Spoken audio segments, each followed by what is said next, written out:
Brasil que não acaba mais.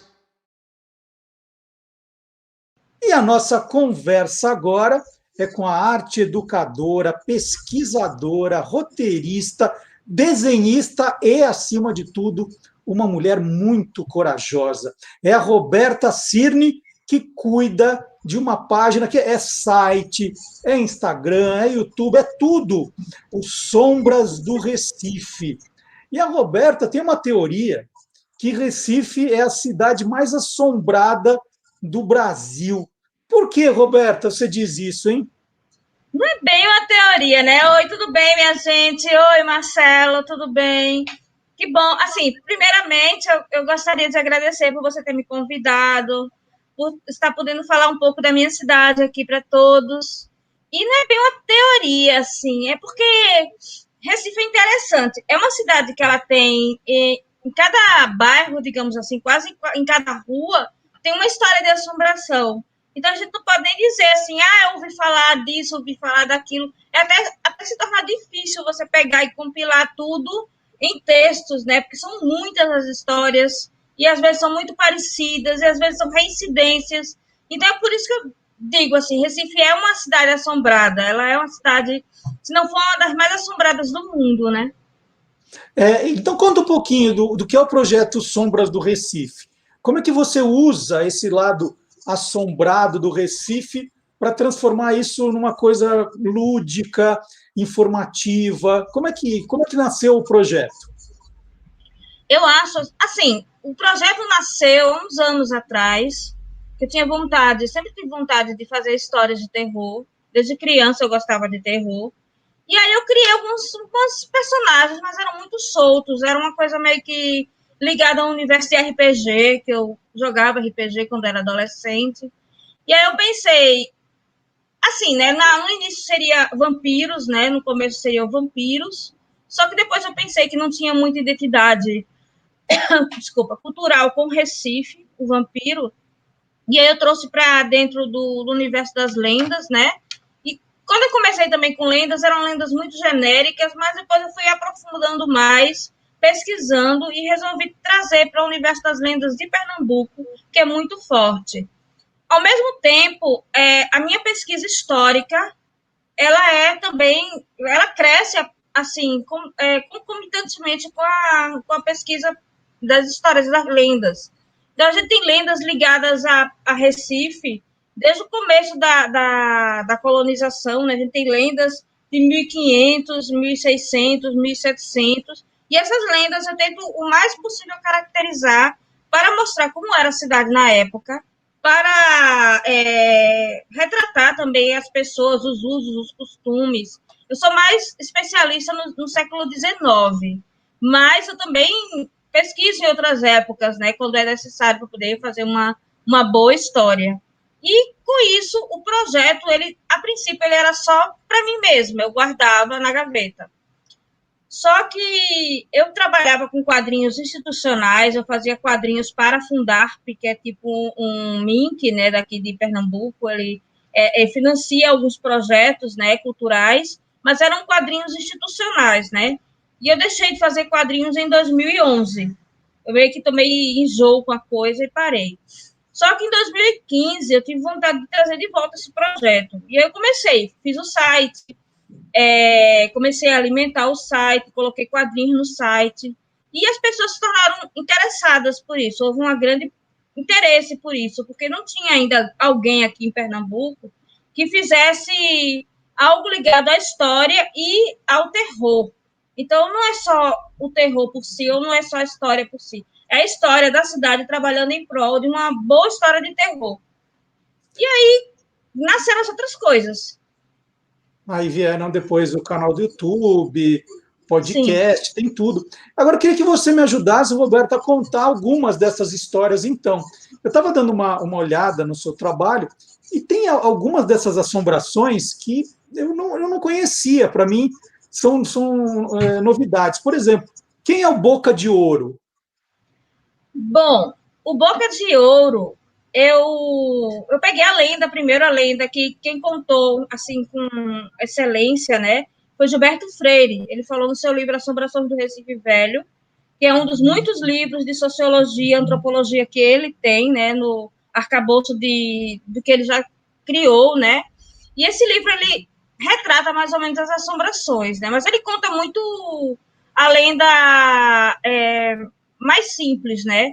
No caso, o Boca de Ouro, a história, basicamente, era um homem que ele estava bebendo, ele estava na madrugada do Recife, andando pela cidade, bebendo. Aí, quando ele olha assim, tinha uma pessoa parada no canto, e era um homem todo encapuzado, uma pessoa com chapéu derrubado, assim, sobre o rosto. E essa pessoa pediu para acender o cigarro dele, né? Aí, quando ele se aproximou para acender o cigarro, aí a pessoa levantou a cabeça e era um zumbi, assim, horrível, com o rosto todo putrefato, mas com a dentadura de ouro. Então, esse homem correu, né? Mas ele fez tipo aquela materialização do Jason, né? Ele corria para um lado, o cara aparecia na frente dele. Ele corria para o outro, o cara aparecia na frente dele. Aí ele terminou desmaiando, né? No outro dia, ele foi encontrado na rua e quem encontrou ele foi um homem, esses acendedores de lampião, né? Dessa época, mais ou menos século XIX. Ele contou para o homem e essa aí virou uma lenda urbana de disse-me disse, né? Aqui tem muita lenda disso. Tem também as pessoas recolhiam as lendas mais orais, né? Como, por exemplo, a perna cabeluda, que é outra lenda daqui. Está na minha lista. Perna cabeluda está na minha lista. Eu quero saber também. Certo. Então, o Boca de Ouro nasceu dessa forma. Eu peguei essa história do Boca de Ouro e quis dar um aprofundamento a ele. Eu quis dar, tipo, um background para ele. Então, meu marido me deu a ideia, né? Por que você não faz uma coisa meio aquelas coisas de crimes, né? Passionais e tudo? Eu disse, é uma boa ideia. Ele criou a história em que o Boca de Ouro, ele era um gangster. Então, a gente fez aquela coisa do jogo do bicho vendo para o Recife, dos bares da vida noturna do Recife no início do século XX. Então, foi aí que eu ambientei a história. E também aproveitei e liguei com a história do Boca de Ouro de Nelson Rodrigues, né? Então, ele tem a ver com a história do Boca de Ouro de Nelson Rodrigues. Ele tem a ver com a vida do jogo do bicho, que coincidiu, que foi nessa época, em 1911, 1913, aqui para o Recife. E a criação de uma espécie de cartel, né? Ligado ao jogo do bicho, que aqui também era proibido, né? E tinha aqueles donos de banca de bicho que eram mais ricos e os que podiam mandar mais, né? Tipo uma máfiazinha, né? Como é até hoje, né? E aí foi essa temática que eu coloquei o Boca de Ouro, dentro dessa temática. E eu criei uma história e lancei em quadrinhos, né? E coloquei online. E esses quadrinhos terminou que a prefeitura me chamou e quis publicar e colocar a revista no ar, né? Que saiu a revista Sombra do Recife, número 1, em 2018. Foi 2018. Aí o perna cabeluda entra como nessa história? A perna cabeluda é uma outra lenda. Porque, veja só, antes da internet nos tornar mais próximos, né? A gente tem que lembrar que houve uma época onde não se tinha muita facilidade de ter conhecimento. Então, isso foi na década de 70 que aconteceu. Então, o que houve, assim, qual é o fato? O fato é que tinha uma pessoa passando pela ponte ali por cima do Capibaribe, que é o nosso rio principal, que corta a cidade, né? Ele vem do interior e passa por dentro de Recife, e a pessoa viu uma perna boiando no Capibaribe. Só a perna, sem corpo. E aí foi uma gritaria, todo mundo desesperou. Foi uma mulher, ela desmaiou. Pegaram essa perna, recolheram o IML. Né? Aí ficou aquela coisa. A cidade ficou sobreaviso com uma perna, né? Porque foi encontrada uma perna. Isso aparecia em jornal e, no máximo, em rádio, né? Nem televisão, porque a televisão ainda era mais ou menos para poucos, né? Era mais rádio. Na época, havia um radialista, J. Ferreira, que ele foi contar uma piada no programa dele. Aí ele contou uma piada que o homem chegou em casa e quando olhou para debaixo da cama dele, de casal, tinha uma perna cabeluda, né? Era uma piada sobre traição da esposa dele. Aí ninguém entendeu nada, assim, ficou assim, ué, uma perna cabeluda, será que é aquela perna do rio? É a perna cabeluda, ela saiu andando, ela saiu pulando, eu vi a perna, E daí até eu vi a perna, né? Já rodou toda a cidade e rodou o estado de Pernambuco. E no tem o interior aí que virou bloco de carnaval, virou marchinha, virou livro de cordel. Ou seja, o imaginário cresceu a partir do negócio que era urbano, né? Assim, era essa é uma legítima lenda urbana pernambucana, né? E dizem que quando você anda pela noite, né, e você vê a perna vem atrás de você e vai lhe chutar, e vai ficar lhe dando rasteira, você só vê a perna pulando no meio da rua. Um monte de gente jura de pé junto que viu isso, né? Eu não sei. Aí do imaginário de cada um. Roberta, e a emparedada da Rua Nova? Que história é essa? A emparedada da Rua Nova, na realidade, ela era um livro. Deixa eu ver se eu acho aqui. Ele era esse livro, tá? Que esse livro daqui é de Carneiro Vilela. Ele foi lançado em 1886. Ele fez uma impressão. E depois ele lançou no jornal como capítulos de folhetim, tá?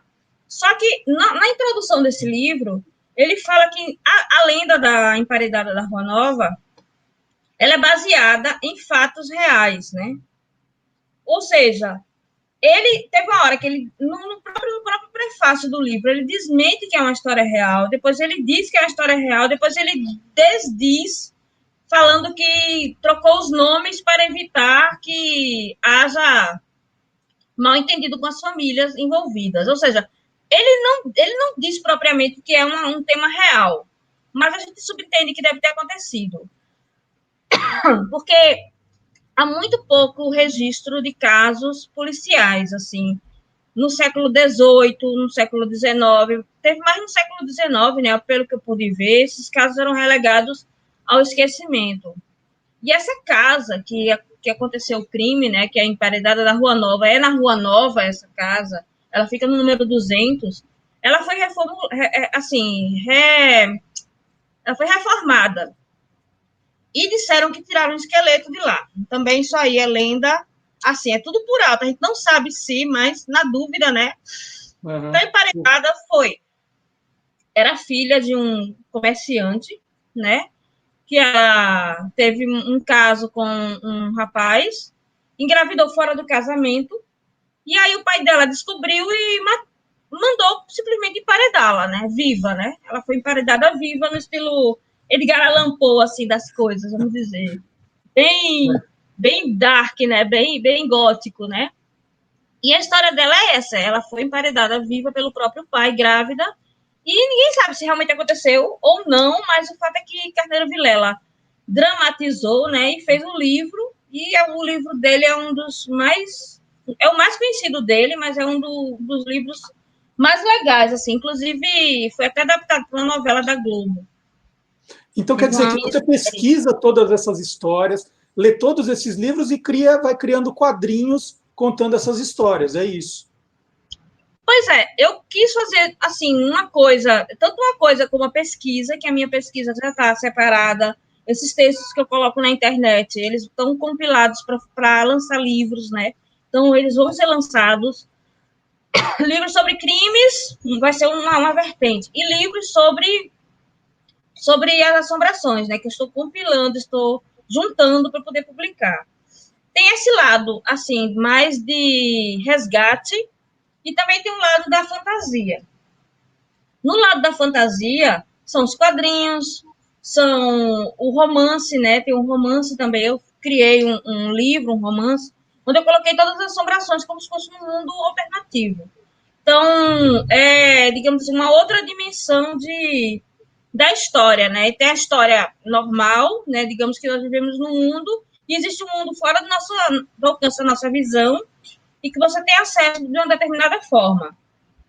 Esse romance é um romance fantástico, é literatura fantástica, né? E tem a parte mais do registro mesmo, de datas, de lugares, de falas do povo mesmo. Então, é um projeto que tem duas coisas diferentes, né?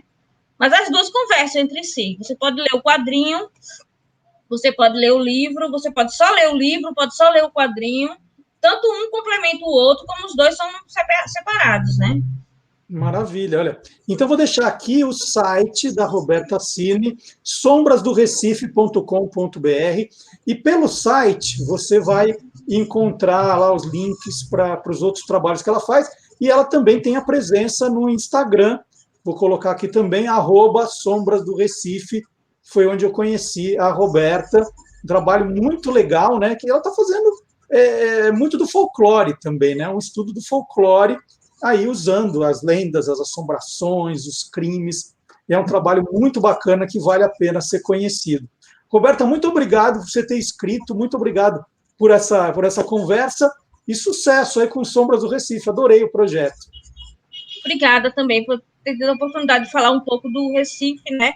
Eu já levei alguns eventos na Bienal do Livro de São Paulo, na Bienal do Livro daqui de Pernambuco, eventos literários de Mossoró. Muitas vezes eu sou convidada para levar essas coisas, essas histórias para outros lugares, né? Eu não me nego aí. Só agora, durante a pandemia, que eu estou mais em casa e participando de lives, né? Mas eu acho que é importante a gente cantar, né, a nossa cidade, cantar a nossa aldeia. É isso que eu tento fazer, é sair um pouco do comum, da mesma coisa, e trazer alguma coisa de inusitado para as pessoas, alguma coisa que realmente interesse, né, a respeito da minha própria terra. Claro, e Recife é uma cidade lindíssima, um lugar maravilhoso para fazer turismo também, né? Para viver, eu não sei porque eu nunca vivi, mas para passear já fui várias vezes e eu me encantei em todas elas. Então, esse negócio de assombração, gente, pode ir para Recife numa boa e só falar que é amiga da Roberta, que a assombração não vai fazer nada com você. Não garanto Roberta, nada, mas tudo bem. muito obrigado pela conversa. E agora, no A Curioso, nós vamos chamar o professor Dionísio da Silva. É hora da palavra nua e crua. Obrigado, Roberta. Um beijo. Tchau.